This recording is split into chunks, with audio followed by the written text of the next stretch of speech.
Welcome to Take 5, your 5-minute inspirational message from Solid Rock, Drogheda.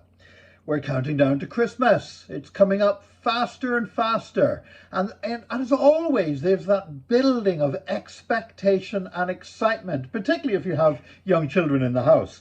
Now, God did a build-up to the first Christmas. Before Jesus arrived in his incarnation in Bethlehem, God built up the expectation, God built up the excitement, and he did it through the Old Testament, book by book, line upon line, precept upon precept. And what we're doing between now and Christmas, we're looking at each of the Old Testament books, and we are seeing how Jesus is revealed more and more. And today we're at the book of Ecclesiastes, which is part of the wisdom literature, along with the book of Proverbs that we talked about yesterday. Now, the book of Ecclesiastes can sometimes seem a depressing book to read.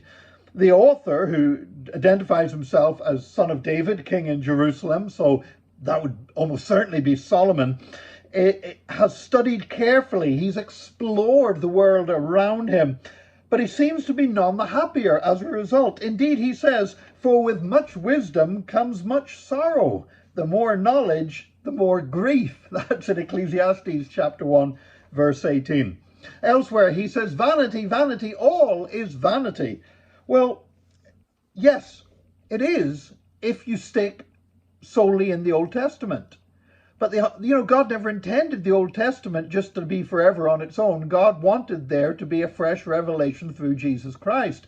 And as we've already said this with other books, such as the book of Job, the answers to the Old Testament book are to be found in Christ in the New Testament. And just as Jesus is the answer to the questions of Job, Jesus is also the answer to the book of Ecclesiastes. Because whereas the book of Ecclesiastes says, "Vanity, vanity, all is vanity," Jesus comes along and Jesus says, no, it's about purpose. I am here to fulfill the questions that man of wisdom was asking all those years ago.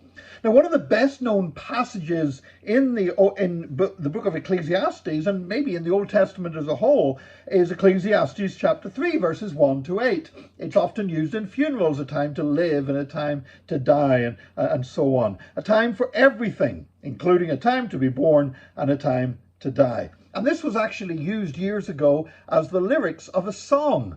The Byrds had a song called "Turn, Turn, Turn" that actually got to #1 in the American Billboard charts. And it was almost exclusively the words of Ecclesiastes 3, 1 to 8, taken from the King James Version of the Bible. And then there comes this remarkable statement in Ecclesiastes chapter 3, verse 11. First of all, we're told that God makes everything beautiful in his time.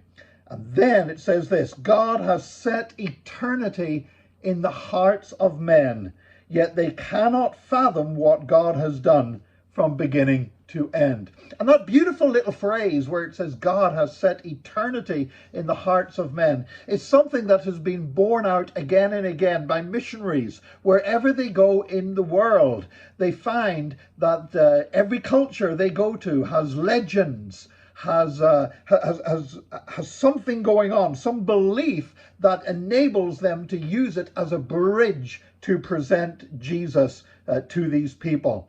The author Don Richardson, in his book Peace Child, talked about a particular tribe of people on an island who were so bloodthirsty and so cruel that any way he tried to present the gospel to them seemed to make no sense.